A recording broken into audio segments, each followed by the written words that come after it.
ذبیح الله مجاهد چاته ولې او څنګه غوسه شو؟ ملګرو ملتونو ته یې څه وویل؟ دا چې تاسو یې څه او چاته ویلي دي ویډیو خامخا تر اخره وګورئ او زموږ د یوټیوب چینل سبسکرایب تڼۍ کېکاږئ.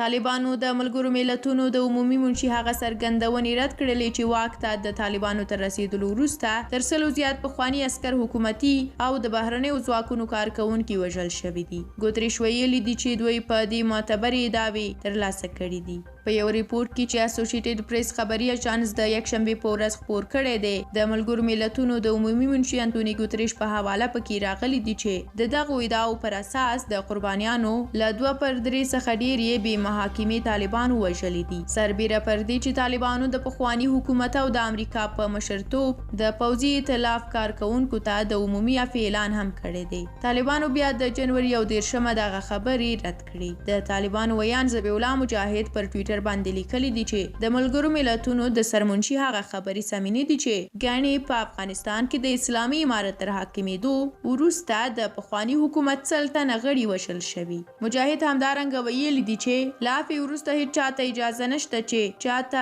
زیان ورسوي. خو ګوتریش د ملګرو ملتونو د امنیت شورا په ریپورت کې ادعا کړې ده چې په افغانستان کې د ملګرو ملتونو سیاسي ماموریت هم داسې معتبرې دعوې ترلاسه کړي دي چې د داعش خراسان ډلې سره د اړیکو لرلو په تور لږ تر لږه 50 کسان د محاکمې پرته وژل شوي دي یا د ترهګره ډله په افغانستان کې فعالیت لري. له ملتیا ډېره زیاته مننه. تاسو د ملګرو ملتونو لخوا د دغه ادعا په اړه او د طالبانو د غبرګون په اړه که کوم څه ویل او وینا لرئ نو په کومنټ کې ولیکئ. موږ ستاسو کومنټونه او نظرونه لولو. تر بلې ویډیو مو ته خدای په امان. ښه وخت.